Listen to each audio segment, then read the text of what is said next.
Okay, ladies and gentlemen, welcome to Season 2 of 40 and Fit. I'm John Baruch.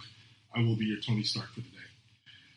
To my left is everyone, because no one split up the right way we're supposed to. So we got Shaking it up for Season 2, baby. Mike, hold on, with the same beard, just a little bit longer. A little bit grayer. A little bit grayer, a little tired, you did a little move. Not too It's all bad. right. We're good. And then we had the man on the computer over there, Dave Kalari, a.k.a. Superman.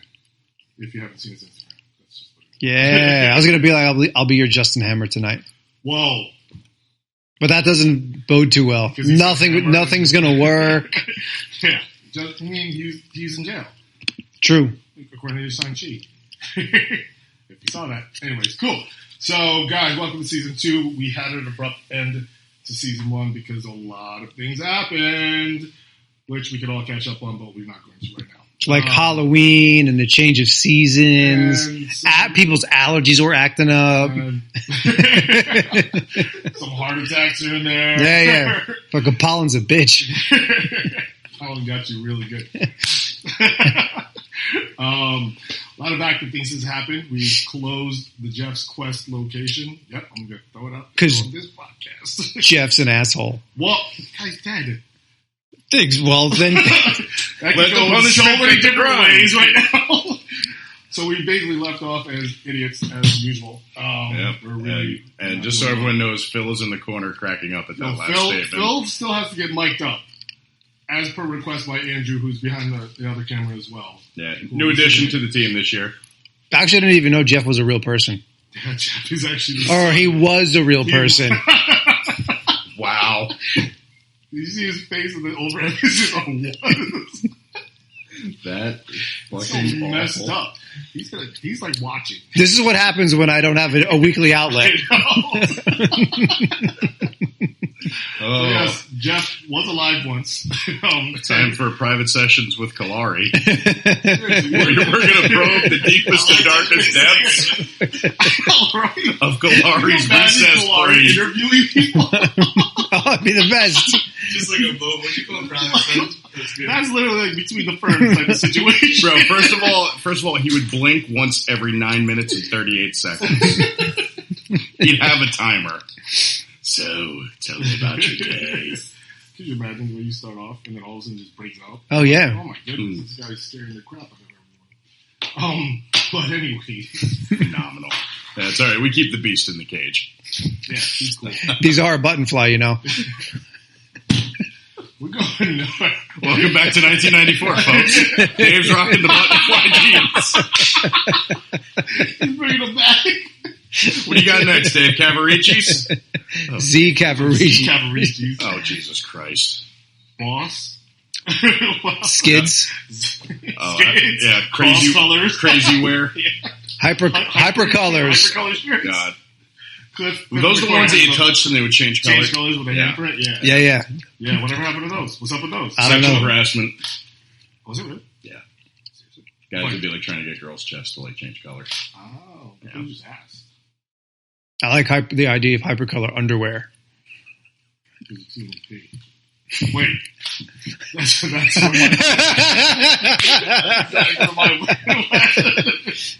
Oh, out of control. in case anyone missed this much stupid, here you're getting it all in one shot. A bunch of 40-year-olds talking stupid. Yeah, That's great. our toilet bowl humor. All right. Back to the situation. We're gonna have to edit this so hard. We are. We're going to edit like we always do. Yeah. Dave, take out minutes 1 through 3. Exactly. We get people from other countries saying, you got to take that down or else the federales are going to come get me. Or whatever Paul had to say that day. The Mounties. The Mounties are going to ride down here on their horses I and can red hear- hats. I could hear the moose knocking on my doorstep. They're going to confiscate all my maple syrup. You ever see a moose in person? Yes. No. Just the moose knuckle. Wow. Wow. And that's regrettable. Oh my god. There's an outlet for this guy today. You're gonna use all your all of them. It's totally fine. It's going to be a short episode. It might be. That's cool. We're going to have to get in like every other sentence. But on a kind of a serious note, not really. Wanted to take a moment. You know, first of all, I thought the first season was was good. I thought it was great. You know, the whole reason behind it. I appreciate you guys doing it with me, and you know, just my outlet, and it gave me a little bit more to go on and maybe have a better outlook. It was easier for me to open up about certain things, so I appreciate you guys for that. Appreciate Phil in the back, Cliff and Andrew. But what do you guys think about how we did, what you would want to see change, what we can do for this season coming up? Anything focused, man. Yeah, so we started trying to do that more. Instead of, if we don't have a guest, like pick a subject. Mm-hmm. So I like that idea. The occasional rant is good. I love those. But I like also focus. I definitely want to see what some of the old guests have to say coming back. Mm-hmm. For anyone who was like had projects in the works or whatever. I was mostly surprised though at one after Lauren and I think Allie was first or Lauren. I don't know. Lauren was first. Yeah, because I was on with Allie. I wasn't right. Okay, so we got a pretty decent jump in the female listenership after both of those. That'll work. Listenership? Yeah. Sure. Demographic. Yeah. I was like, wait, not that I'm an English major.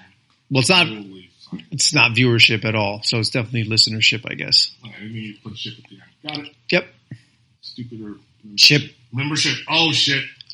I didn't mean to do that one. So Chip. That's a good one. Okay. Championship. That works. I mean, Mike. Yes. What do you feel about last season? I would actually really like to know what our listeners think. I mean, obviously, we kind of know what they think by how many times they've tuned in and who they tuned in to. Listener feedback. Yeah, kind of. You know, listen to those guys. That actually makes sense. Huh? Yeah, I mean, you know, maybe answer some questions that people want to hear. Let's do it. I think that would be good to do. You know, we're going to make this a little more interactive with you guys. Cool beans. Yeah, I definitely think that's a good way to go. Maybe RPM Nutrition could post a question on his Instagram. What would our audience like to see, or who would they like to see? Yeah, that's a very good one. Well, I'm going to defer this question over to my right, Andrew over here. What would you? How did you feel about the entire season one being the outsider? Well, yeah, I loved it. I felt like being a guest was a great experience, especially meeting Will. And then listening to the episodes. Yeah, he was great, man. I think you guys created this outlet, essentially, for people like us that like to do things like this. And, it's tough to put things like this together. I mean, we're in a room right now, casting couch over there. And it's like... That could go a lot of directions. Oh, I know which direction he was casting it in. Yeah. No, it's like a party room, but then there's like furniture. There's like a lot of stuff, but like, you guys made this happen in this room. So I love the opportunities that this creates. So I think just to be able to, be receptive to people that are like, hey, I want to come in and what can we talk about? But I do think I really like how you structure the direction of everything. You're steering, what do you call it, the bus, the ship? I'm the leader of the Avengers. We haven't avenged anything, just in case anyone's wondering. We're the Revengers. No, we're like the people that sit here and think about avenging stuff. Just so everyone knows, Cliff is back from his pee. Welcome back, Cliff. Oh, he's got to be mic'd up. He's got no mic to defend himself. He doesn't have a mic. He just won't do it. Yeah. If anyone out there knows what the shaking of a head sounds like, just think of that right now. Look it up somewhere. But all right, going back to it in itself, what I would really like to do for this season. Go on. Hold on. Let me pause. Dramatic pause for a moment. Dramatic pause. I want to focus on certain things such as business opportunities, business development. And again, you guys have known this. We said this. I said it several times last season. A lot of education development on everything. Again, one huge thing I would like us to, if anyone out there has connections, or maybe even Andrew could elaborate a little bit more on this because I don't know still, is the crypto world as well, like the whole NFT. Because I'm a little boggled by it. I'm like, why are people buying pictures for a lot of money? So digital, I'm like, oh, digital picture. Great. Some of it's not even a lot of money. I looked at the NBA ones for whatever reason. I have a client who's getting into it, and he's like, oh, my mom just went to a seminar, like a 2-day seminar on it. So you get like NBA pictures. They're like $5.38, and then you sell them for like $6. I get it, but I'm like, why does anybody care? Right. And it's like, well, we're only making air quotes, like 30 pictures. Oh, okay, I'll just take another 30 of something else. I don't know. I get what it is. I just creates value. You take things out of the marketplace, and it's buyer driven. So, an NFT. What does that even stand for? Non-fungible token. Okay. But I'm not the expert in that, so I'm not going to expand on that. But I think you know more than I know Cliff probably knows more than I do. I know that for a fact. I still don't get it. What's the value in the digital picture? Like, they're like, it's not the original. So is it just because it's not from the original computer? Like, I don't understand. Well, first off, I think this would be a great guest to get. So, like, yeah, no, that's what I'm like. I was like, I don't know if anyone knows anyone that can elaborate on this. Because I don't. Cliff can I have elaborate. no. That'd be cool to find somebody. Yeah. For an episode. Yeah, definitely want to go deeper into that because again, people are making so much money off things like this, which I just don't see the value. Maybe just because I don't see the value in it. Yeah. I don't know. That could be my. Well, you could all if you. Well, do you still do Dogecoin or no? I sold it all. Really? Yeah. Did you make anything? I did. Okay. I did, but it's not, now it just stayed wherever it was when I sold it. Okay. So I wouldn't have made any money even if I waited a year later. Right. Well, my thing is, like, when does the bottom drop out on these things? Because this has all been attempted before. Does anyone remember Beanie Babies? Yeah. They were supposed to be, like, the next big thing. They were being made to be collectible, and, they were like, oh, we're only going to make 4 of these. 5. They're worth nothing right now. So there's got to be a demand for it as well. You know what I mean? And I think if there's someone... way too many. I don't know, but I think people were just like, all right, well, no. You know what I mean? I think the same thing could be said for a lot of these NFTs. Because, they really, unless they're assigned a value that everyone agrees upon, what are they actually worth? What do they do? What purpose? Well, that's what I'm saying. It's like selling a business also, right? Well, everyone's like, what's the value of your business? How much is your business worth? It's whatever someone's willing to pay for it. Yeah. It has nothing to do with the actual, there's no value. It's how big is the upside? Cost. It's actually an official, right? They call it goodwill cost, and that's the, when you're valuing a business, there's, of course, like, all the... Yeah, whatever they want to factor, 3.5 times is actual value multiple, and I'm like, I don't want to pay it. Yeah, you're like, but my name is worth. I don't know much about Jeff's Quest, really only from what you told me. And it's a nice gym. Very nice gym. One of the nicest gyms I ever worked in. Yeah. Yeah. Too bad Jeff's not here to hear that. Yeah. Jeff was never there. Exactly. Because he died. Yeah, so what? He passed away before. That's what they dedicated the gym to him. Oh, wow. It's a big story. That's what they wanted us to use as the selling point. Yeah, that's not going to bring people into it. A lot of people didn't like it. People thought differently. They're like, it's kind of depressing. Why would I want to work? Yeah, but that's not you don't go to a gym for a story. You go to a gym for the commute and to get your workout in. Well, that's the whole thing. It was never fitness driven. Or do you? I do. No, I'm just like, do we make decisions because of the story? Sometimes. I don't think a gym falls into that. I think if we're talking about a fitness facility, I'm going to go to one that has the equipment that I like, that is hopefully isn't too busy, and kind of has the training atmosphere. So like I went to, before I landed here, I was checking out a few other gyms just to join because I wanted somewhere outside of where I worked. So I went to Valley Health, which is a beautiful facility, but I thought I was in a mortuary. It was just... Valley. I didn't even walk in to get the sales spiel because they... I think Mike needs some elbow. Yeah, it's all fine. It's fine. No, it's fine. It's fine. Here's the thing. I don't want to touch that because I know if I screw it up, we can't hear anything. What are we talking about? These clumsy-ass elbows over here. Kalario... You want me to move over a little? No, you're fine. You're sure? Fine. So you just got to work out and leave? No, I had to wait and go on a tour.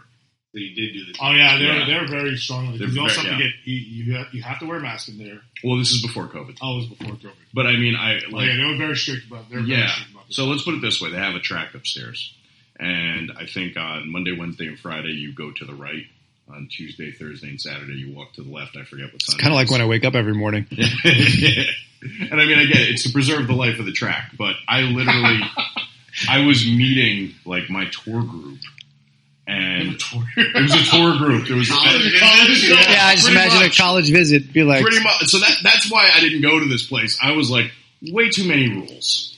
You know, like, I'm just going to come here to lift some weights and leave, maybe run on the track if I'm feeling really motivated. And, I mean, I literally got yelled at 4 times because I walked to the left for 10 feet while I was trying to meet up with my tour group. That I'm surprised I was allowed to walk through the freeway. and he was like, if you saw the weight of this sucker pulling me to the left, you'd understand. You don't understand, people. I strapped it to the left. I got Lean to the left. I got a dip with my walk now. Everyone thinks he's in a gang. He's like, nah, I'm just blessed.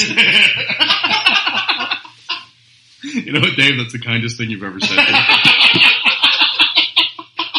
I feel so motivated now.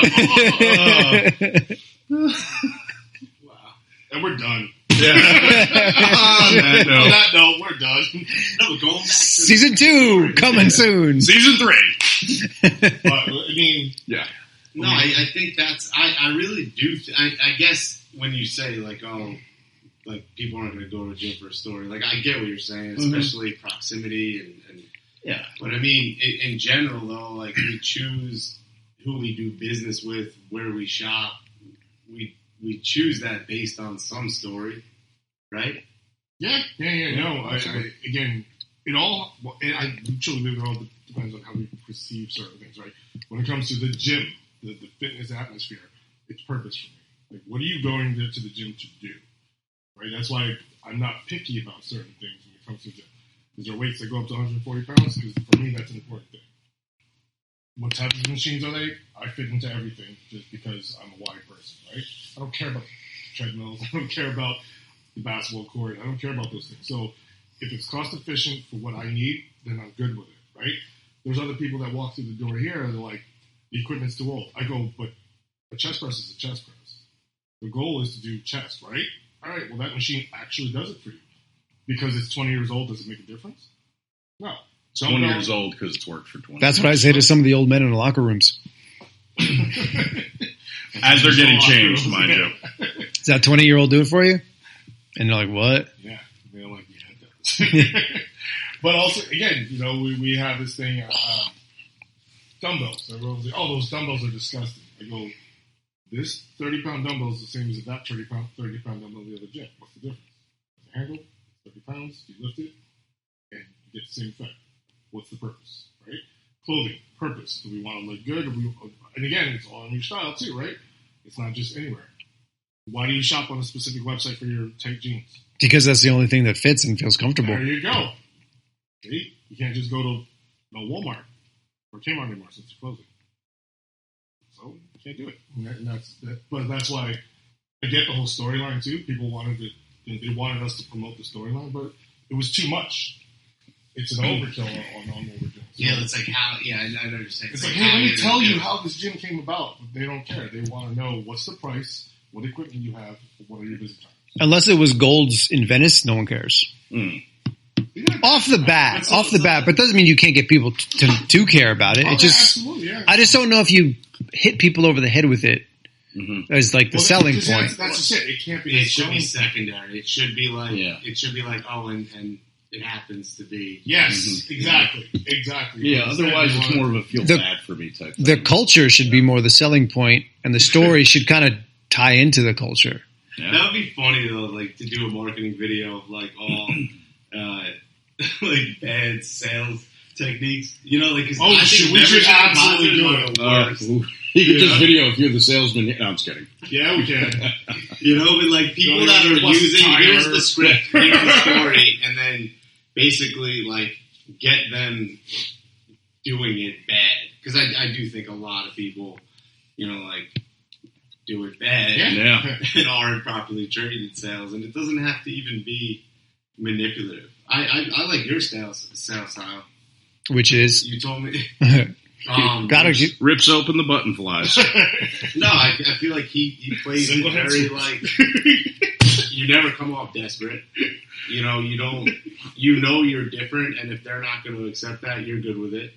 I feel like you take a lot of risks early on. But I was listening to a podcast today about risk. Like, before you land a deal or client, whatever, it's like you can take the risk, but then you have them, and then you find yourself maybe not taking those same risks. Coloring within the lines, coloring in the lines when you have it, yeah. I'm curious how that impacts personal training. Well, it's a huge thing, you know. In our case, I'll speak for the three of us since we've been in the industry as long as each other, right? We've learned it that way, you know. And I no offense to the younger crowd coming in, you know, it's very different, right? Selling PT is very different than it was back because it wasn't as.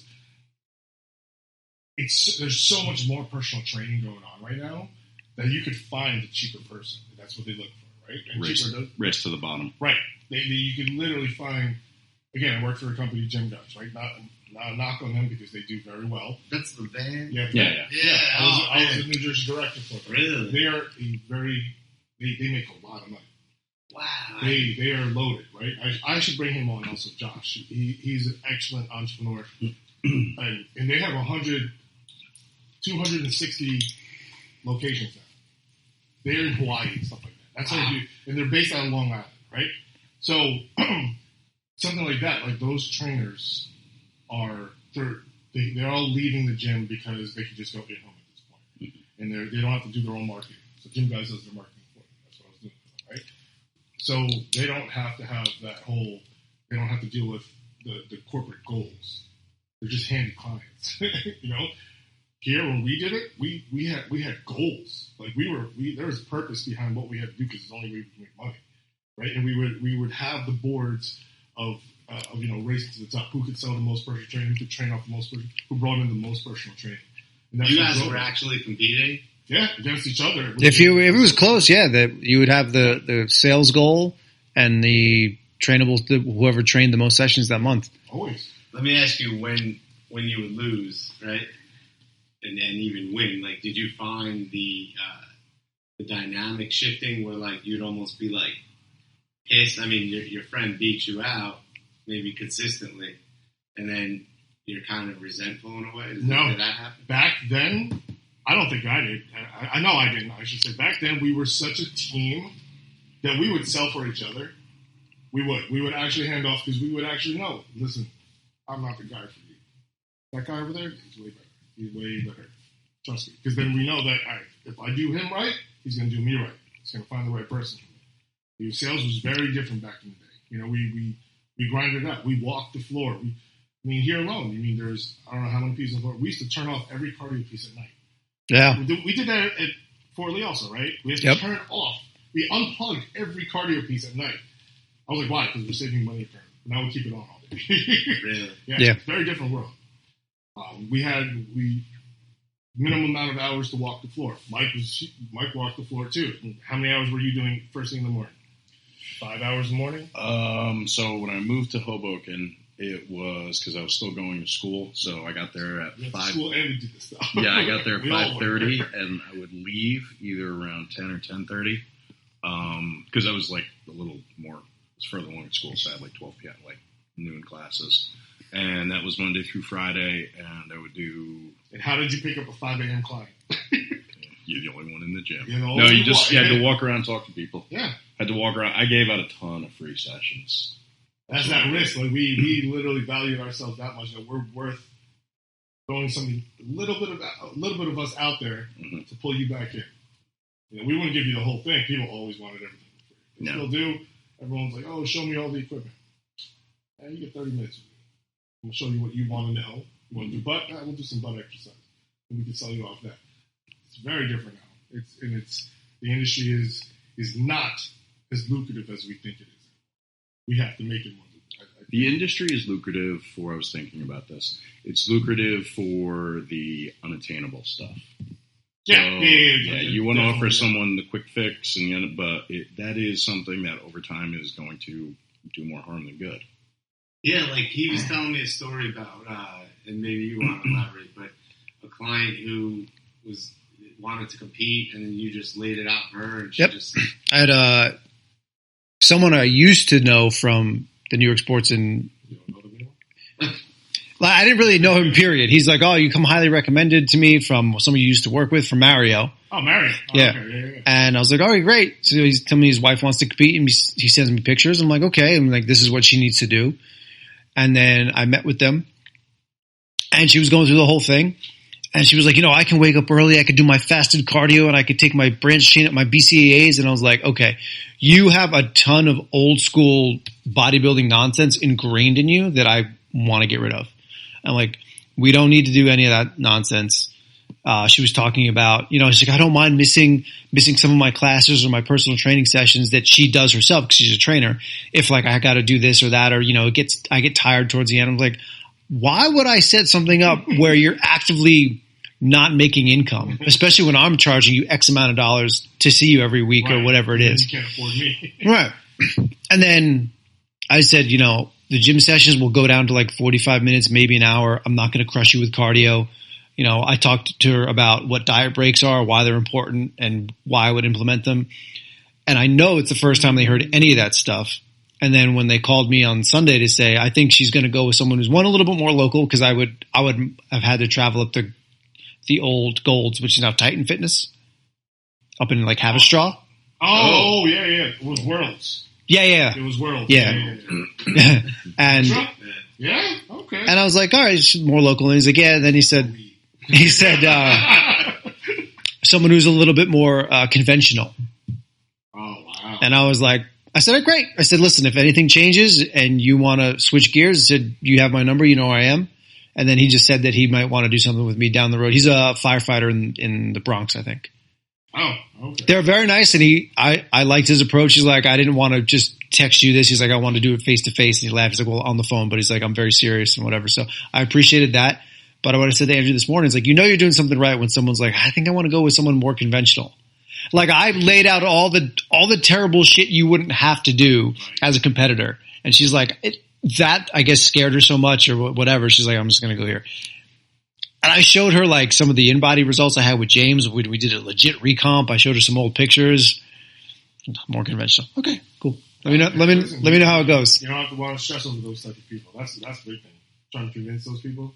No, exactly. If you don't want to do it right now, based on what I told you, but it's fine. Funny. Like I would advise people who are selling, like even just this, like even to look at it like, oh, they're just not a client yet. Like that's. I mean, I genuinely look at things that way. But like he did, like you could tell that he was like he felt good about it and not like, oh man, I just put in all that time. So I feel like the sunk cost, we're talking about college before, screws a lot of people. Or it's like if you're in college, not that college is bad, but if you're in college and you invest all that time and then you're like, oh shit, I hate this career, and it's sunk cost. You're like, maybe you don't leave. And I feel like that when we invest so much in the sale. I don't know. That's why I feel like joining a gym shouldn't be this song and dance. I mean, there are people all day trying to get guest passes, a free week, and it's like, how much? Like, what? You never put a value on a gym. It's the whole thing. Well, yeah. I mean, I feel if you're going, like you kind of already know if you're going to join or you're not when you go into a place. Yeah. Mm-hmm. Like the people that I see now who end up doing nutrition or training or whatever. I don't feel like I'm selling to them initially. It's like if you come to me for an intro session, so what do you want to work on today? And we just do it. And we talk about why it's set up. Yeah. And same thing with nutrition. The people come in, I'm like, talk to me. Why are we here? What are we doing? That's exactly how I say it too. Yeah. What are we doing here? Yeah. And then I just go. I kind of feel that they already know already if they're willing to spend the money. Right. And then maybe just that half hour, an hour with you just kind of pushes them over the edge. Right. You don't have to go through the whole, like you said, song and dance, right? You don't have to go through your fixed way. Like, all right, we're going to do the overhead squat. I don't care. This is an investment in your health. And for less than $1 a day, I can get fuck it. Bill you in. Yeah. Get fucked. Just stop it. Just be good at what you do. And right. I think that's the best way to do it because you're just being genuine. Right. So, like, if we look at, and again, I'm not picking on Cliff over here because I love this kid, but I think But we're going to pick on him. He's one of those guys that he's very set in his way, and it's hard for him specifically because he hasn't seen the way we've done it before, and it's hard. And I get it. It's hard for him because there is all the other competition with other guys that are willing to give out everything freebie, right? But out of all the trainers, Cliffy, like you and Chris, all those guys, but there's more value in Cliff's brain, education-wise. Oh, yeah. It's just the approach to the person, right? That's where he needs to, not even the sales part. Screw the sales part. Yo, just have a conversation. Just talk to the people. Be like, yo, what do you want to do? Here's what I think you should do. Let's try it. Let's just try it. Give me one try. Let me show you one day. Let me show you what I can do for you. And I think those are always the hooks.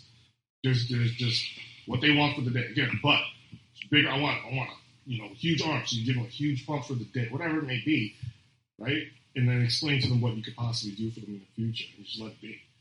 Right? No hard sells, man. Screw the kitchen sink. You don't need all that stuff. Because I think if you're a genuine person, they're going to see the genuine part of you. That's God forbid. Right? Yeah, God forbid you're honest. But I do think that it's not just a generational thing either. I think I was looking at a trainer this morning, and he was so he does group exercise classes. He does a couple of those, and he does personal training. And he was working out today, and two of his past clients that were working out with him, and it was clearly a partner session, but he was involved in it. He wasn't uniformed or anything like that.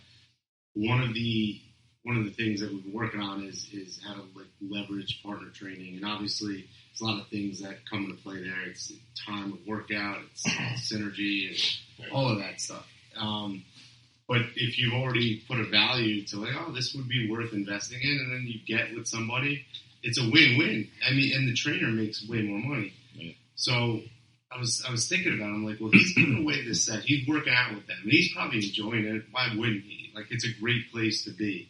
And these are awesome people that are in his class. I like working out with them. But he'll never be able to sell partner training, especially to them, unless he switches his mindset on it. Right. And it's like you were saying, I know you get 30 minutes. Yeah. You know that because that's whatever you learned of your experience. But then you got somebody like Peter who's you may look at it a little differently. You have to prove yourself, or you have to give more than John gives. Or am I wrong? Or amazing answer. We don't have enough time to psychoanalyze me. No, but is that what you were saying? He doesn't have that experience, so he might be more prone to give it away. I don't think he gives away. I think he holds too much in. I think that he needs to give up more. I think he needs to give more. But instead of focusing so much on the price point and of who's talking to who, it's just talk to everyone. Even if they're training with somebody else. But don't get offended by it. Don't think you're stealing from somebody. Those are the things. Those are the weird things that hold you back from being a person, right? Just be the person in the gym. Look, Mike's got how many freaking clients? 2. 100. Right? And how many people do you talk to in the gym? Everyone. They don't even train with him. They just know who the hell he is. I kind of stand out in the crowd, though. But compared to everyone else, though, right? Yeah. So we could point you out to everyone else, pretty right? much. Yeah. But at the same time, you're also the Sasquatch over there in the corner. The folks. Sasquatch over there is the busiest trainer in the gym. Come on. Did you gain more notoriety when you were in Game of Thrones as a wildling? Actually, I believe that's where I knew it, bro. Guys, I was Hodor. Ready? Hodor. I gotta watch that. I haven't even seen it. Really? Yeah, I know. I really keep telling me. I don't know. Did you watch it? Jack Link's messing with Sasquatch. I had kids throwing jerky at me for a while. Let's not talk about that. But yeah, no. Again, it's just being able to be accessible, right? You can't hide from people. You can't get upset if people ask you a question and they want it. Just give it to them. Whatever. What's going to happen? They're going to find you to be a nice person and helping me out. God forbid. Mm-hmm. I will also say it is harder to talk to people nowadays, as we've discussed, just because everyone has their phone and everyone has earbuds. And it's even like I've had kids that I've spoken to, and I'll see them with the earbuds in, and I'll just kind of wave, and they'll walk by, they'll be like, "Hey, how are you?" And I'm like, "Oh shit, you can hear me." Right. I don't even realize it. So, I mean, it's confusing, and it's difficult to walk up to people, even just now, because, if I see someone with headphones in, I know how if I have headphones on, don't come near me. Don't come near me, because I'm probably going to bite you. I totally do that, too. Yeah. Again, I know from me, that's why I don't like working out in the gym that I work Yeah.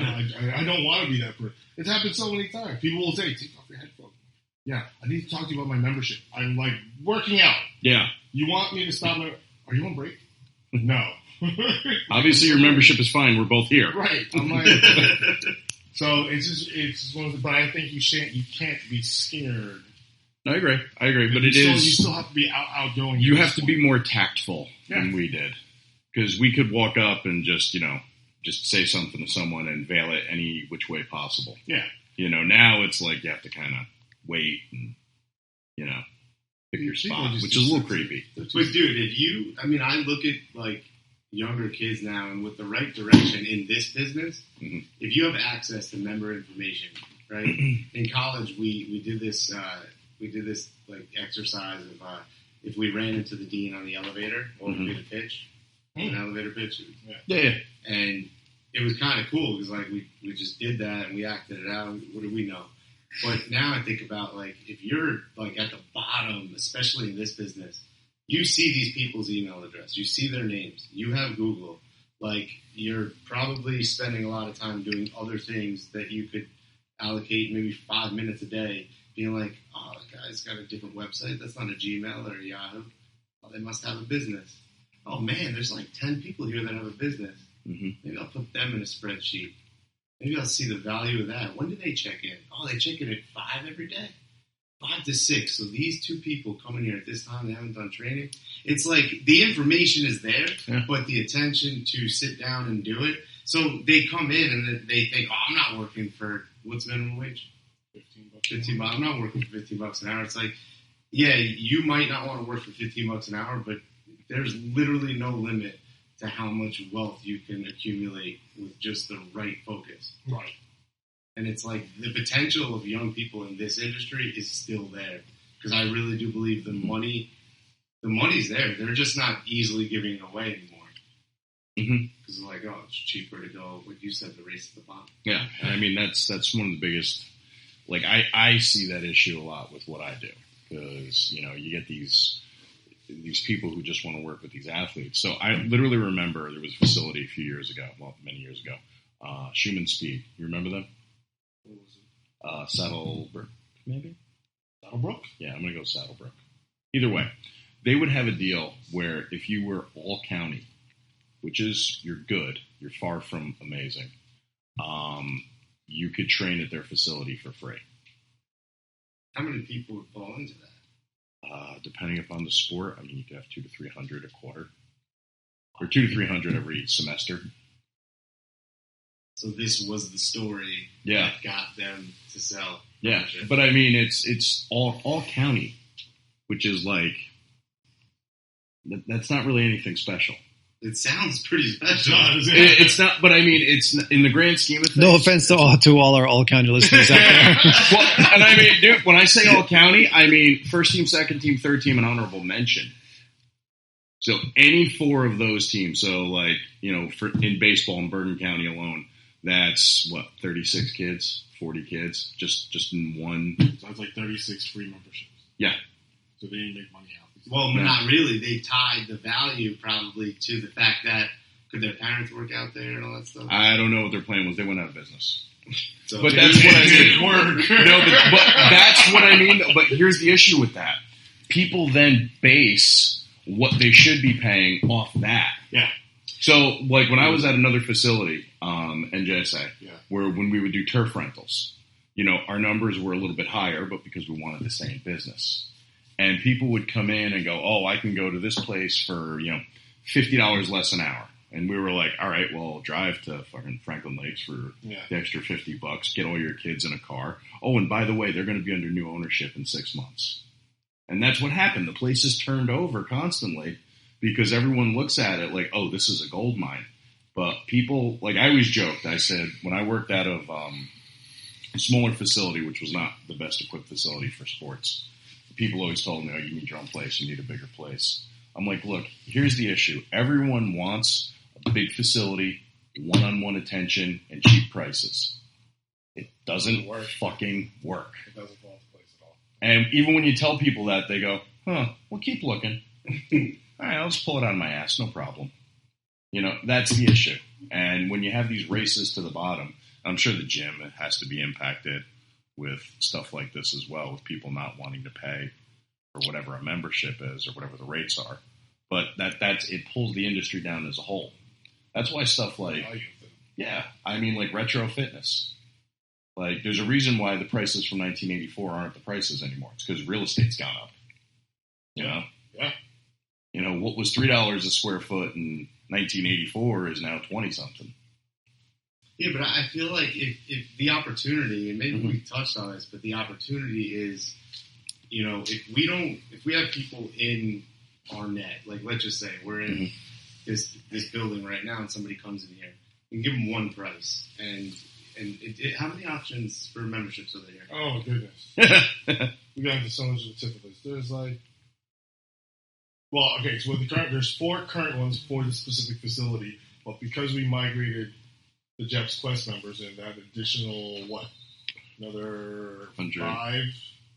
It was like 7 other memberships types. Yeah. There's so many. Top. Because they haggled so much and the salespeople back then wanted the sales so bad, they customized the price point. Can you just give me an example of what something would look like? So a regular membership here for one person is $49.95 down deposit. It's the initiation fee. Then it's $64.95 a month. Okay. Right? Then you have, right now it's weird, we have a couples membership, which I completely hate, right? It's for, I don't know if we consider it a husband and wife or, a girlfriend and boyfriend. I'm not even sure. It's a couples membership. Yeah. People who cohabitate, basically. Right. One of those things, right? Oh, you're not saying I'm gay? Yep. I refuse to say I'm friends with the community. I'm not Dave Chappelle. But then a membership like that is like they want to bring it up to $109 a month for those 2 people. That's 54 roughly. Yeah. 54.50. Right, but that's what they want, right? With one initiation fee. And I think that's when we start adding. Why couldn't we just keep it a regular membership plus an add-on? This kind of add-on. What's the point of having a couples membership? What's the point of having... Probably figuring if both people are paying an even share. That's what I would guess. Well, why are we doing that? I don't know. That's what I don't understand. I don't know. I'm not good with memberships. There's no point because now there's going to... Or civic, like everyone wants to be part of the civic or senior discount, right? And a lot of our salespeople will want to that. Our salespeople are so eager to sell that they'll throw it out there before even just giving the value of what the facility is.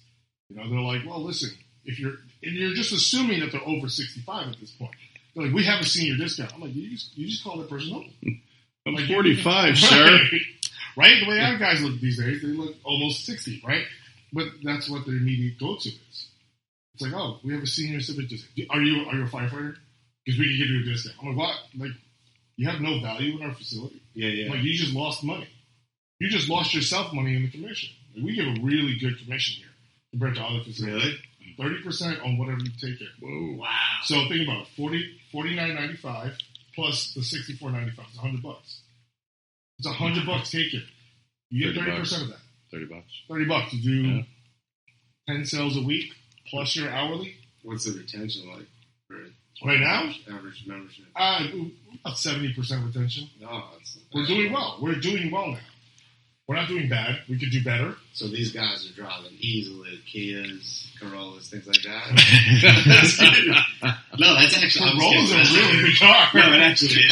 1997. Yeah, now he says something. He wanted to say it. Now he says something. That's actually really good. Yeah, man, they're long-term cars.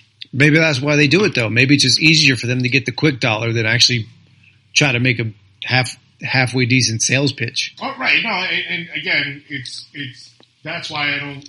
If you're going to do that, it just means you don't see the value in what you have, right? That means you don't value yourself because that means you're still suck. Do they use the product, though? Do they work out here? Who? The salespeople. Well, yeah, there's another, right? Do I listen to my own podcast? No. But that's all. But think about it. Like, if you look at it, pretty much works out here. Yeah, they do. But that's, again, so if you work out here, why can't you value the only thing you do? Right? What if it starts from the beginning? Like, our gym has the gym sponsorship. Did you guys know Jordan Peterson? The actor. He came on the other day. Something about clean your room. I don't know. Go on. I'm sorry. Did he do that movie? You have like selling an annual or a month to month. So what we started seeing was a rise in the month to month, less commitment. What's funny is like the way we buy is like we buy the thing. Like if you look at working with Dave, it's like you know that you're setting a bigger goal for yourself and you're going to get that value over time. Right. It may be 2 sessions this week, a session next week. It may be 3 hours of a tech conversation at 2 a.m. because you can't sleep and you're hard. So what happened? I'm just kidding. Was that too? That we never did that for the record. That was a joke.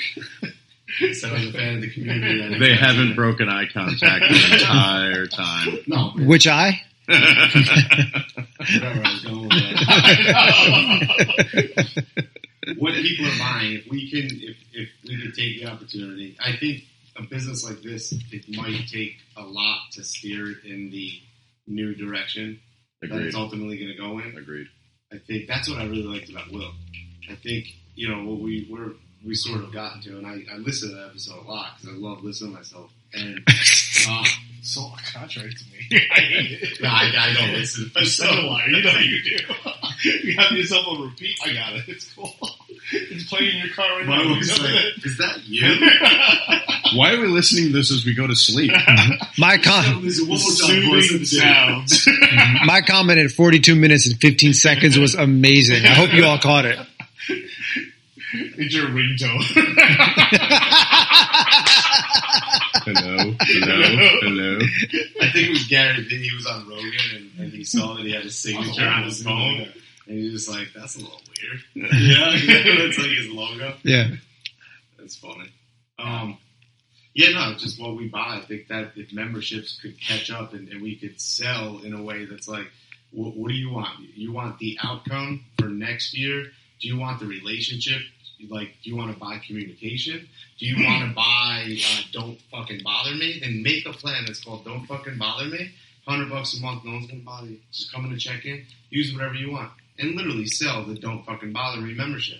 And people, I think, would be more pro. Now you have variability in membership types, right? But you have way better members. And you have way better marketing potential. Mm-hmm.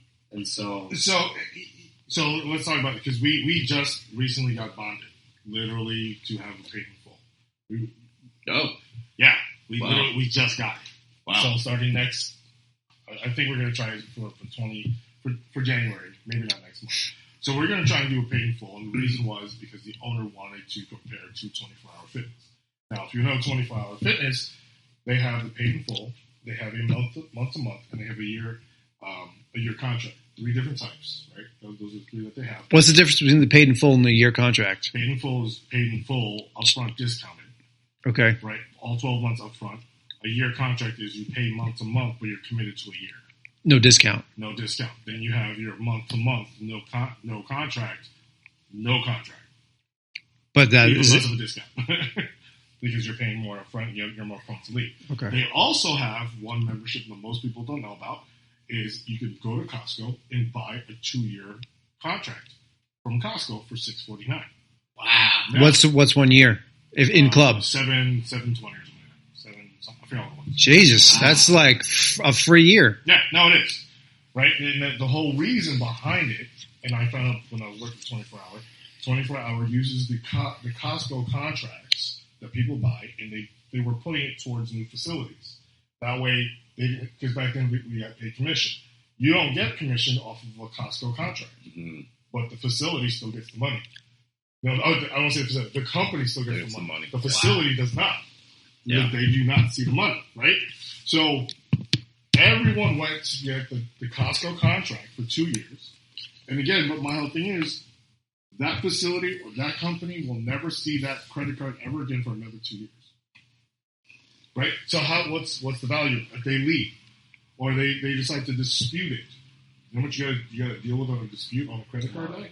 There's fees all over that whole thing. Yeah. Right? Even the year commit. Right now that we want to do a year commit here.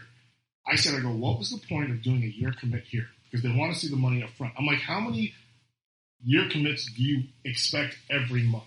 Because you want this total goal of 2,000 members for this facility. We're at 820, right? When do you expect? And you want year contracts. How many year contracts do you think we're going to get? So they specifically want that. They want those numbers and are even outlining how you get there. Yep. But I was like, it doesn't make sense. No. I go, it does not help your business on the bottom line. Or are you just looking for more money up front to pay for whatever debts you have? Well, hold on. So let me ask you this, though, because I don't know how this organization is structured, but managers are not really responsible for value creation, future value creation. Sometimes they control the budget, though, and so when you're trying to preach to you've all worked with people like this. They're like, "Oh, they never listen to me." I brought this to them, and they don't do it. Yep. It's like, because they're literally not responsible for value creation. So you have to go to the principal. And there was that story that I heard. It was like somebody was presenting, and then he presented to the person he was supposed to in the organizational chart, and the guy's like, "Oh, we could never afford that." But the CEO was in the room. And he goes, "Relax, we can afford it. Tell us how it's going to work." And he shut this guy up, and it just shows the problem with, I guess, how the chain of command. It's all based on with this whole thing, right? I always have to say it's based on goal. Like, what do you want to happen? Is there a dollar value you want, or is there a member number unit that you want? And they're like, we want more memberships. More memberships is not going to come with your 2-year commitment. And they actually want, this is the thing, they want a 1-year commit or a 3-year commit. I was like, 3-year commit? For a gym. Crazy. And you just closed the other one. I was like, it's really not the best look at this point, right? So, and that's why I'm just like, we have seen at this very moment, because of the situation that we're in this area, more people are prone to just the 1-year commit at a monthly price point or the month to month. Those are like the best options in this very facility at this very moment. If that's the way if we want to really see what the numbers are, because that's where the majority of the numbers come from, right? It's either that or more student memberships. Just get more discounts. I mean, that's all you can do. Just offer everyone a $20 membership. You'll get the numbers. Or do you want the dollar value? Yeah. If you want the money to come in, then we have to exclusive. Look at the gym. How much is a membership in the gym again? $100 a month? Yeah, that's the month to month. Right. That's it's 120, something like that. 130. Right. See, I don't mind that as long as we're offering what's worth of that. Mm-hmm. Like, one of the things when we opened back up a few months into having new members, I asked almost all my clients were Englewood people, and I was still getting to know them. And I said, I was like, hey, now that we've been open for a couple of months and we've been working together for a while, I said, do you feel like we're trying to give you a different experience? And they all said yes. So that meant something. It means like they're seeing either we're trying to serve them differently and better, or that they maybe think that we're pumping money back into the facility, which was a combination of both. I think one of the things that hurts you guys here is that you have people who've been here for so long, but there hasn't been enough like investing back into this facility. Exactly. Yeah. So you want to charge people different prices, but you're like, but I'm getting the same thing. Exactly. And this is what we've been saying. That the biggest question I get asked is, when are we getting the equipment? Right. You're charging me brand name prices for generic shit. Yeah. And my answer is, it's coming. Yeah. Well, but the thing is, like, where could we find value? Like, you guys, look at this podcast, right? The potential of this podcast. It might not look like nothing on the surface, but it actually is something.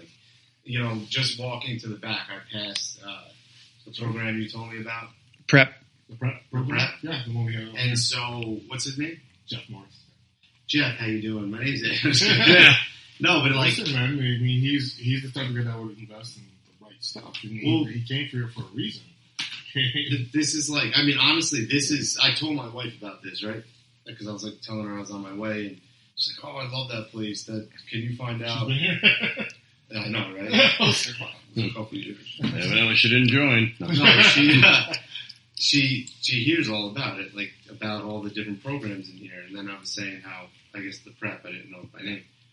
But what we're looking for is a program for my boys like basketball, get them in, Mhm. at least until they realize like they can't play. They have to take a more agent role, a front office type role. Dad, I'm not grown anymore. You're the perfect manager, though. You get those balls so fast. Assets and liabilities. So. Know your role, son. Know your role. Murders and executions. And Dave takes it down a dark road again. So the Brett, as an example, though, American Psycho. I know. he Okay. obviously. So right now, I'm making. I'm just making an assumption here. He rents here, right? Yes. All right. So rental income is now coming into this building, to this business, and that's how it's showing up. Now, is you said Jeff? Yeah. Is he leveraging the sales department at all, or he's No. not involved? Right? So let's just imagine that this podcast was his opportunity for that, right? So I'll make a deal right now. If we get Jeff on here, I'll come in, we'll get some content, we'll take some pictures. He pays a little bit of money. I don't know what, but it shows that we can make something like this work. It's going to definitely benefit him because now he's going to get good content. It's like I don't even sell this service. Like, you know what I'm saying? Mm-hmm. I'm here because I want to do that. So if that opportunity helps, because I'm still trying to figure that part out. Here's a guy, we're passing by his office, and he's clearly selling programs. Why wouldn't he come on this platform and talk about it? Oh, he has. Oh, yeah. Oh, he was here. He was our last guest. Last guest. I missed that episode. I apologize. Me too, don't feel bad. You did? Yeah, I wasn't here. Well, that's probably why I didn't listen. Yeah, exactly. I saw it. But I didn't know they were shooting. But his, if he were to come back to his point though, if he were to be on now, like he has more of an invested stake in this because there's a lot of stuff that's happened also since then. And I learned a lot more just on that episode about him. I was even more fascinated by it. This wasn't the guy. You had a guy who essentially started something new in his 50s. that was That him. was him. That was, I did listen to that episode. Yeah. I actually really like that guy. Yeah, that was. Oh, shit. I didn't realize that was the business in it. I really like that guy. Because he was talking about his friends are retiring. He was Yeah. saying how it was Yeah. hard. Yeah. And then he made the whole comment about the fucking chapter. Your page. You can't. Yeah, I told him your page 1 isn't someone else's page 15, and for all the people that were done with their careers, and Jeff's just starting, but yeah, but they could be like, oh God, I can't believe I made it through 25 years of that bullshit, and here's Jeff, my next door neighbor, starts something he really, really loves. I wish I had that. Anyway, that's what I said to Jeff. That was a great, like, that's, to me, that was like, I don't remember. That's why that was a great really valuable episode because I'm like, here's an audience that's asking those questions, and here's a guy who started something. So yeah, I would love to even be here for an episode like that. I don't have to be on it, but just to even hear him speak about where that program's going. Yeah, it's one of those things that I'd love to actually get him onto a cast with Will again. With everything that we have going with Will and him starting, in his 50s, the entrepreneurship type of situation also, I'm very interested in seeing the dynamic of that works. And they all throw ideas back and forth with each other also. So, trying to make that one work. We can try and do that. That would be a good one. But yeah, when it comes to the air just turned on, that's weird. It's never worked. It's very awkward. Can you hear that on the mic? I can. Yeah, it's great. All right, well, we're in a flawed room. No It's big like deal. that scene in Private Parts when she jumps on the speaker. Yeah. I was hoping someone did it. I wish I could You hear just it. starts humming on the speaker. Like, is that Put your parts over the tweeter. working? I was like, how old is that movie? You're 30 years old. That's classic, man. That's like how it's during this time. But yeah, again, just going back to the whole perceived value of the facilities and the things that we do, you just have to understand, and again, in this area, coming back to like even the gym, you are offering something which are probably better programs than we have to offer at this point here. But the gym's also a lot more established and has put more money back into i.e., you stepped into the picture, right? And you're getting paid, so therefore they've invested in you. We're trying to find a college student to do graphic design for us as an intern, right? Which is not a bad thing, but it's also like they're still learning how to do certain things, but yet you want the value of a seasoned vet in the game. Like it's not the same thing. We're trying to. They want us to wear different hats. It's like, hey man, you be the lead trainer and the general manager, and clean the facility at the same time, and then go over to the other location and make sure the pipes don't explode. It's like, well, pick one. Get it done. Right. I can't. We're at that point though where I think a lot of employees that are tired of that, or people that are just like, no, I'm not going to do that, have actually stepped up. And then of course there are still people that are like, no, we can figure it out. There's this misconception. I brought this story up recently. I was in a meeting and this was a client who I've worked with for years, and we're talking about something that was like a next level thing, but they already have an understanding of value. Mm-hmm. So it's like, it's much easier for me to tell you, hey, it's going to cost this much versus someone who I started with 10 years ago. Right? It's just the same thing with training. It's no different. So I brought it up and like, we could go and we can move forward. We can do this and this is the cost. And like, wait, that's how much? And like, yeah, well, this is to get that done. Like, well, can't you just hire someone in Pakistan? I was like, well, you can, and this is exactly how you can do that. And I literally handed it because they're a client. Right. Otherwise, I would not be offering. I'm like, take it, like, do that, oversee it, just go through the process. I'm telling you. And now that was a year ago, and so I let them experience it. And now that they want it, it's like, well, no, actually, there's no room right now. I can't take you. I can't help you. So I think that's happening. And so the graphic designer that's going to come on board here, I would say, should be someone that's not a seasoned vet, but the company should consider an investment in someone who's willing to at least share in the IP and intellectual property and teach them, and then mold them to your ways. Right. That makes sense. Right. That's also like a big Will Wood thing. He's willing to invest into his team, right? Like we get a piece of the pie type of thing. Did you change seats? I just nope. I just sat back. That's all right because I thought Andrew shut off the AC by grabbing his bottle. I was like, how do you do that? Magical trick. But like here, it bothered me because when this was literally brought up the other day, last week, something like that. I forgot what it was. They want us to hire this graphic designer. And while we want her to be a babysitter while she's babysitting to do the graphic design. I was like, wait.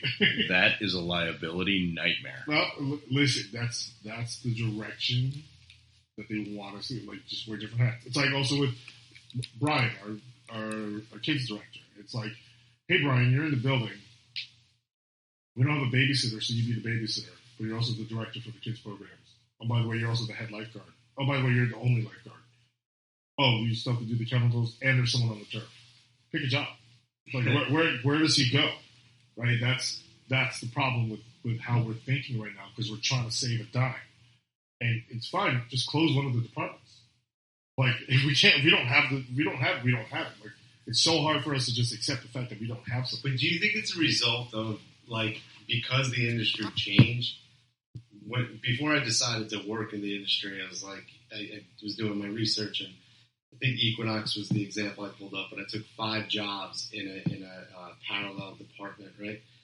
Like they did communications, and so I looked at their salaries, did a low range and a high range. I'm like, oh shit! So Equinox is investing X amount of dollars in 5 different positions on the corporate level to do work that I know many people can do. Mm-hmm. It doesn't mean they should do all of those jobs, right?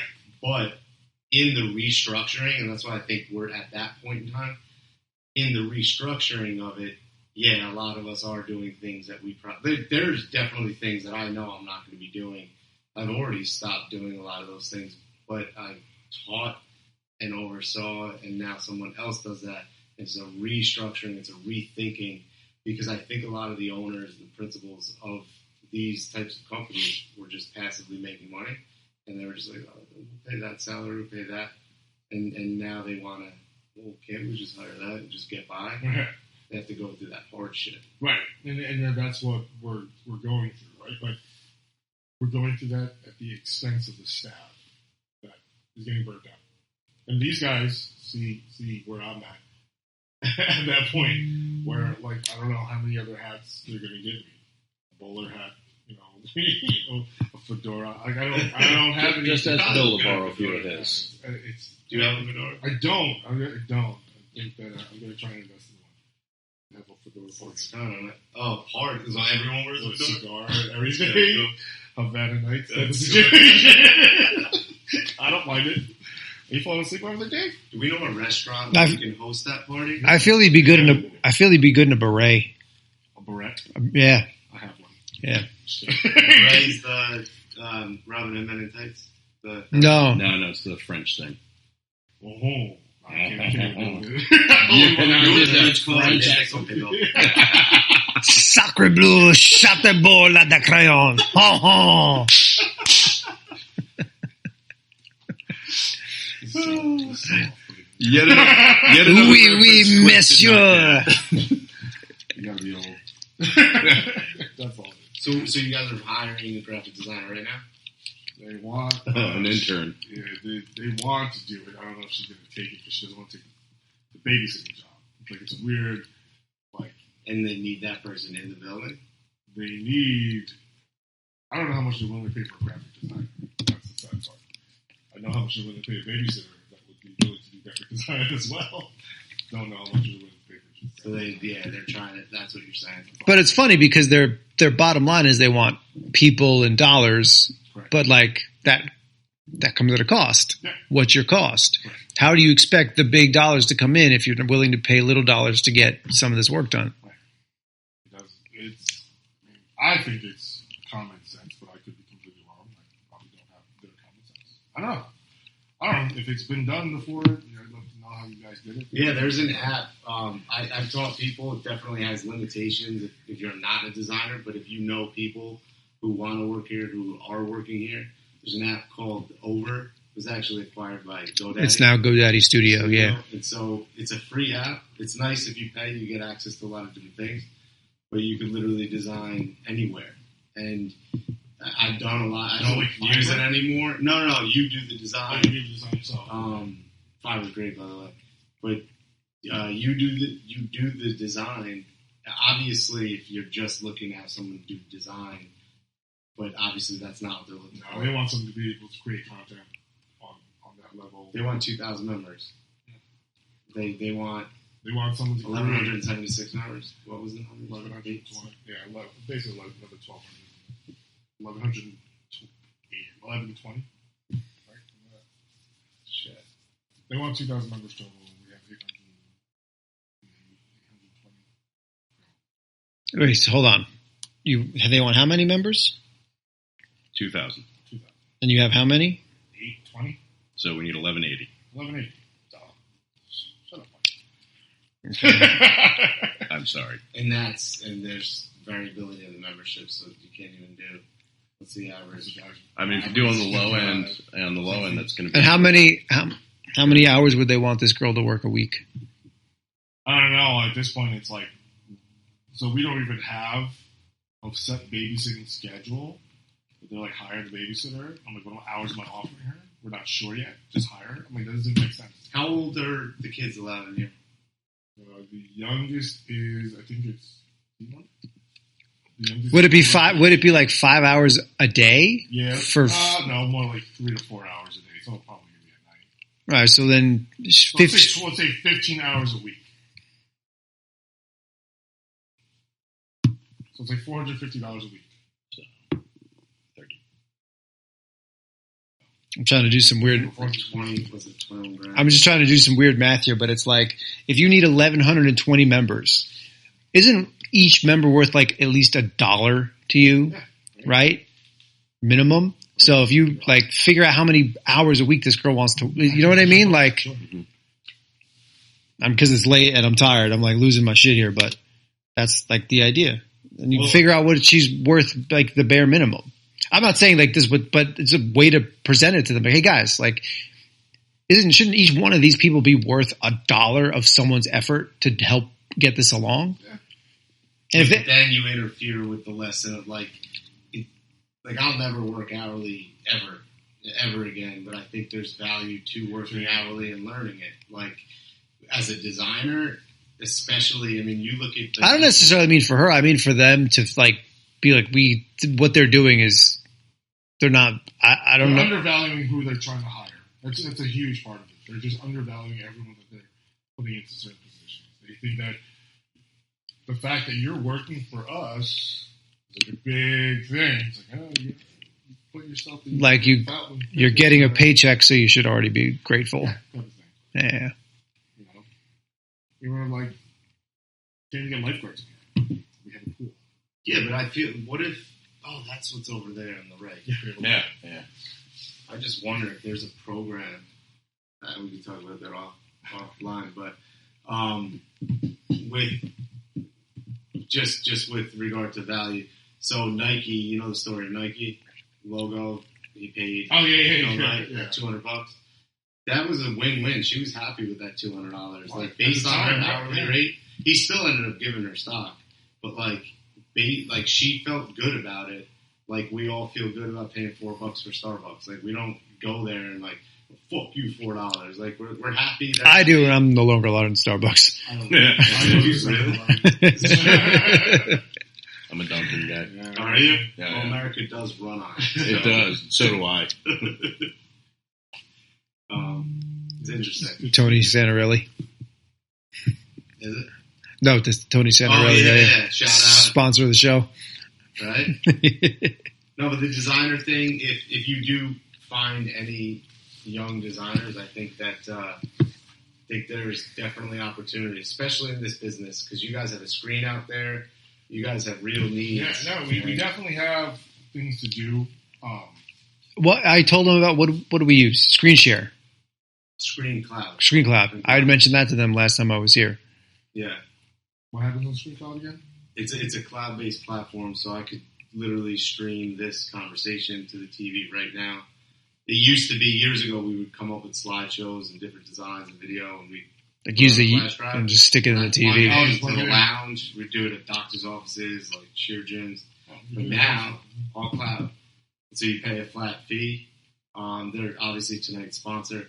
So use the code. a lot of sponsors tonight. Use the code Jordan Peterson. The actor. That whole thing.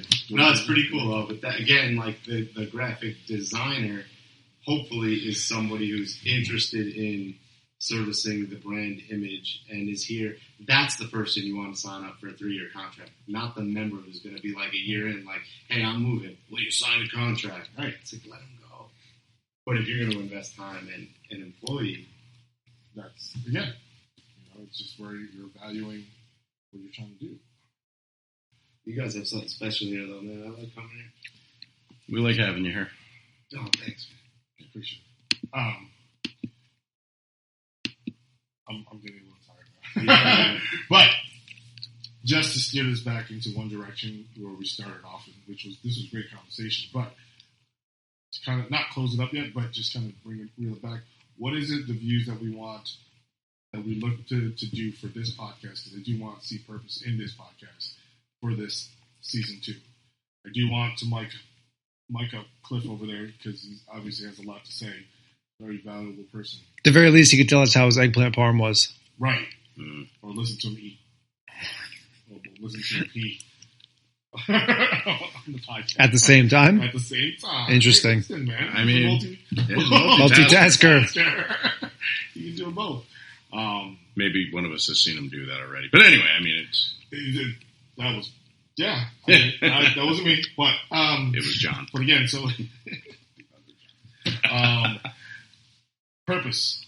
Again, I'm very big on purpose, very big on education, very big on that whole thing. It's like I realized with the time off and everything that has happened, because we're going to, I think this whole season, we are going to dive deep into what has happened with this industry, with the facility and the things that I've had to go through, and also the personal stuff. Not that I'm going to be naming names, but there are things that we've got that. Stacy, we're coming for you.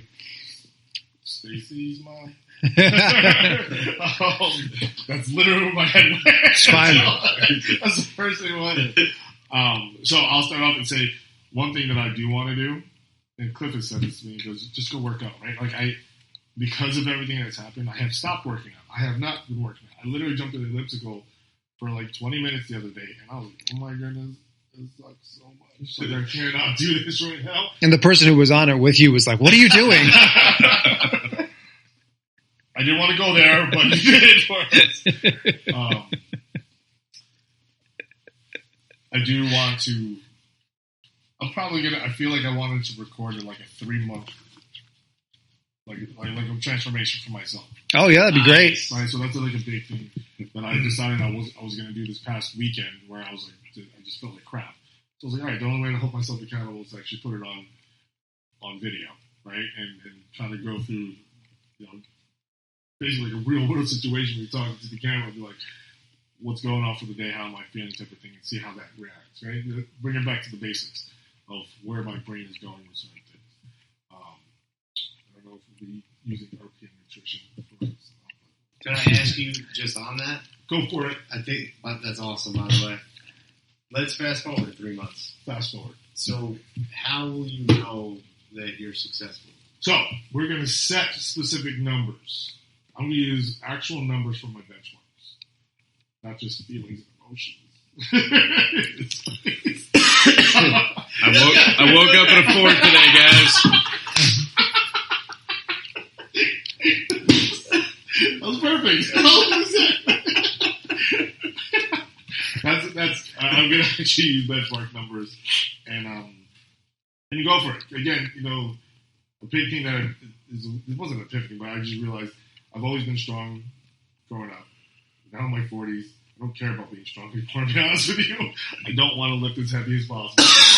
I think that I'm just going to revert to that, but it's going to be a little bit more structured in just mobility and actually function, and just getting into a better group. Because there's been a lot of, I would say, emotional, mental trauma at this point, along with all the other things that has happened professionally in the future, what it holds, because there are more challenges coming. Everyone knows that I've been doing stuff with Will that take place after hours. After I'm working again somewhere else where I don't sleep a lot. So that's one thing that I want to make part of this, to show that as 40, 35 to 50-year-olds, we can still make these transformation challenges. I'll probably be using the right SARMs and the right steroids at the same time. I'll post the right link at the bottom. Sponsored. The right sponsors. For a discount on your SARMs. Jordan Peterson, the actor. Just kidding, guys. Just kidding. Jordan Peterson's going to be like, who are these guys who keep mentioning me, eh? And tell him to fuck off. God. And giving away my code, it's one-time use only. I'm no actor. You're a celebrity now. Yeah. But yeah, that's the one thing. And also, I want to focus on, again, education and business development. I think that we have this platform. We have enough people that we could pick some brains and throw some down and things. I think there's an opportunity for us to take that chance, take a risk, jump in with both feet somewhere. Mm-hmm. What do you guys think? What do you guys want to go look at? What do you want to focus on? What else besides Marvel? I love the entrepreneurial thing. Yeah, like the business sense of things, just of how people grow businesses, like side hustles. I would love to know what other people's what realistic side hustles people are doing to make extra income on the side. I would love to know how people are doing that. Like, where do you find the time? Like, I don't know. People ask me where I find the time. I'm like, I just find time. I don't sleep. Yeah. Essentially, that's all it is. I don't sleep. Sacrifice that essential thing called sleep. Right. Essentially, when you average 4 hours, hopefully maybe 3.5, 4 hours a day, it's hard. But I also, my priorities are really very different. This is my approach. Like, I have to make sure my kids are taken care of first. And that's just the way my brain works. I'm not the person that can make excuses about it. I don't share those type of things all the time with people. I do share the fact that I have kids because I'm like, listen, man, don't tell me you can't do it if I'm over here doing it, and I have more children than you, and I have, child support that I need to deal with, right? So you can't tell me you can't do it. And go. What do you think? Besides entrepreneurship, what would you like? I wouldn't mind doing just some Q&A type stuff, actual fitness subject matter. I did a lot of feeling talk in season 1. I'd like to go. Let's do it. I'd like to go to some talk and shop a little bit. Some actual, okay. So again, I think we will have some focus. Again, if we're going to do that, I would like to know what the listeners would want to know about. Okay, yeah. So that's I think. Well, that's what my thing. So we want to do more interactive. If people, I want to know. Hey, I read this article and I want to know how much of this is true. All right, let's go after it. Mm-hmm. The 20-set arm routine, not good. You mean 21? No, 20 The sets of biceps. put an inch on your arms in one day with Cell Tech. That's company slow now. Muscle Tech? Yeah. No. But they used to have that thing. It was like put an inch on your arms in a day, and it was like you got to clear out your week, your training schedule. You have like a peanut butter and jelly sandwich and Cell Tech, then train your tits off for like 2 hours, and you take a break, and then eat again, and then you go back and train some more. It's fucking stupid. With more Cell Tech. Yeah. It's a lot of it was crazy. Yeah. Creatine. No, but it was creatine with like 75 grams of like the clinical GI testing dose, 75 grams. Yeah. And didn't Metrics come out with like 100-gram one? Probably. Well, Twin Lab had Ultra Fuel. That was 100 grams. Yeah. Creatine? No. No, Metrics had it was a short-lived product, but it was like 5 grams of creatine with like 98 grams of sugar. Because it tastes great. It's the transportation transport system. Yeah. The sugar binds to the creatine and then saturates into the blood flow. Dude, you need like a mouthful of grape juice to get the job done. That's what I said. You only have 5 grams of creatine. What's the point? Pee that out anyways. It doesn't matter. So, all right, cool. So we're going to do some Q&As. Mm-hmm. Get some live stuff going on. Sorry. It's all right. Cliff, what do you want to see this season? Cliff, what are you going to be part of now? I'd like to get mic'd up. All right. Oh, yeah. He wants to get knocked up, mic'd up. Got it. It's one or the other, bro. I definitely also want to utilize these platforms as we can with Andrew and make us all some money too. To be honest with you, be straightforward. Talk about side hustle. I think this is the place that we could do it, and hopefully, we definitely have the audience. We definitely have the people that listen. I think we have between all of our social media platforms. Not that we have like millions and millions of people, but we have a lot of locals. That as long as we can reach the locals, it'll then branch out from there. Big fish, little pond. Yep. Absolutely. Big fish, little pond. I think that's the first route to go. This type of thing. And I want to do more activities and stuff. We still haven't posted like the axe throwing thing, which I think was hilarious. Hatchets. I think we have to do another one. Who did we talk about today? Who did I talk to about doing? Oh, he said he wants to watch Cliff eat real food. Oh, yeah. He's a vegetarian, so he's like, oh, he's going to eat meat. Oh, you're going to kill the guy. You're vegetarian? Well, no, what I want to do too. Yeah. I have a chicken farm. No, I also wanted to do, we're talking about doing a Hot Ones episode with some of the kids I trained. Yeah. Like recreating that? Well, no, just we're going to do trivia, but for them to stay in it, they need a wing of ascending spice. That's cool. Yeah. I said either that or we do it like Jeopardy, like, all right, I'll take popular music for Ghost Pepper. I think, that's another thing. Right? Do you want to bring? I'll bring in the air fryer. Who has the hottest wings in this county or town? Do you know any good wings? Gotta do some research. Hey, who's willing to send us some right? sauce? That'd be kind of fun. Yeah, man, we should do some hot sauce stuff. We have them deliver some food, eat it with the hot sauce. I would like to visit. You know who's actually pretty good? You know who's got good wings in this area? They're not far. They're in New York, technically. Finks. Oh, yeah. Finks has got some pretty good wings. Supper. Yeah, I know that one. I didn't know they had hot wings. They do. Their hot ones are pretty good. Buffalo Wild Wings has some pretty good ones, too. Mm-hmm. Yeah, they have. Sponsor. I love that. My credit card was stolen there. Are you serious? I was in Amarillo, Texas at a Buffalo Wild Wings after dinner. Just like get some wings. I was working. I was like, it's right by the hotel. And then a few months later, my card was like used to purchase concert tickets. I got like refunded. I got my money back, but it was like, I know it was that bartender and that sketchy guy. You know, that's kind of. So that's my Buffalo Wild Wings. Amarillo, Texas. Huh? Yeah. Oh, that stinks, man. Is it really? I did like Dallas, Houston, and Amarillo. Like we did 3 days. We were doing a job like interviewing different doctors, orthodontists for a product. Wow. What started as a deposition video ended up becoming a marketing video. That's a huge thing. Well, I knew one that. Private and all that. And they settled. They were like, all right, so we'll use it for this. Yeah. I'll never go back to Amarillo, Texas again. I had some good poker out there. Yeah? Texas Hold'em? Yeah. But apparently they have this. It's the place to play poker. So.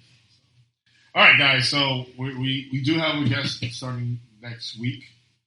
We do. Yeah, we do. Are we all still good for next Tuesday, same time? Yeah, I'll be back to a more normal schedule by that point. Yeah, so we're good. We will be having my buddy Peter, who has a daughter that went through all that stuff. Adopted daughter that went through a bunch of stuff. We're going to be talking about. He listens to every one of our episodes. All right. Cool. Okay, cool. And he's on a train 3 days a week now here. So he is also former manager of New York Sports Clubs. Back in the day, he's exactly 42 years old also. And we've gone through a lot. He's been one of my closest friends for a while. So, with that note, we look forward to next week. And we're good to go? Yeah. We are. All right, guys. Say goodbye, everybody. Later, Bye, folks. everybody.